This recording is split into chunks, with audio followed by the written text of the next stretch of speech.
आंकड़े बताते हैं अपने देश में 70% से ऊपर आबादी किसानों की है। आंकड़े ये भी बताते हैं कि अपने देश में सबसे ज़्यादा युवा हैं। आंकड़े ये भी बताते हैं अपने देश में बेरोजगार भी सबसे ज़्यादा हैं। किसान का बेटा किसी नाई का बेटा, किसी सब्जी वाले का बेटा तो किसी दुकान वाले का बेटा 12वीं पास कर और आंखों में सपना लिए चल पड़ता है गांव से शहर की ओर। उस बूढ़े किसान की आंखों में भी यही सपना होता है कि बेटा पढ़ के कम से कम एक ऑफिसर ना बने तो कोई बात नहीं, सरकारी क्लर्क चपरासी तो बन ही जाए, कम से कम बुढ़ापा तो खेतों में ना कटे, इस भरी दोपहरी में बुढ़ापा ना काटना पड़े। वो यही उम्मीद से खेतों में एक लंबे अरसे पैसा जोड़ता है और अपने लड़की को भेजता है और वो लड़का शहर जाके 4 फुट लंबे 5 फुट चौड़े रूम में रहता है, कभी खाली पेट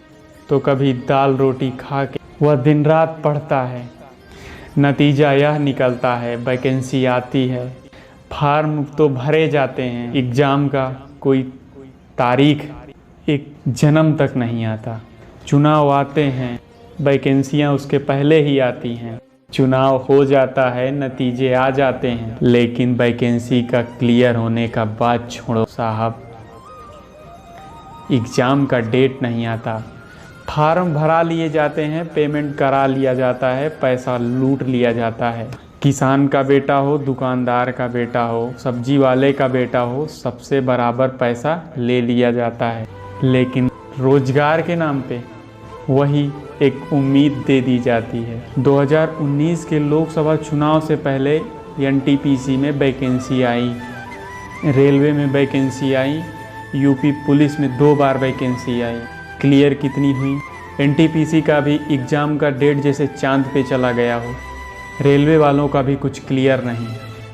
पुलिस वालों में 2 बार एग्ज़ाम हो चुके, 1 बार वाली एग्ज़ाम का आधे लोगों को ज्वाइनिंग लेटर मिला है, बाकी 3 हिस्सा लोग अभी भी अटके हैं। 2017 का एसएससी का वैकेंसी अभी अटका है, 2018 का रिजल्ट 2020 में दे रहे हो, 2017 का रिजल्ट 2020 में दे रहे हो। अरे रोजगार दे रहे हो या फिर अपना वोट बैंक ले रहे हो? अब सरकारें कुछ भी करें, युवा जागरूक हो रहा है, कोई परेशानी नहीं।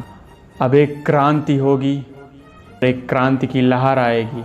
अगर ये क्रांति की लहर आ गई तो ये सारी सरकारें सड़क पे आ जाएंगी। नीट जेई एग्ज़ाम के लिए कोरोना है ही नहीं, बीएड वाले एग्ज़ाम के लिए कोरोना क्वारंटाइन हो जाता है।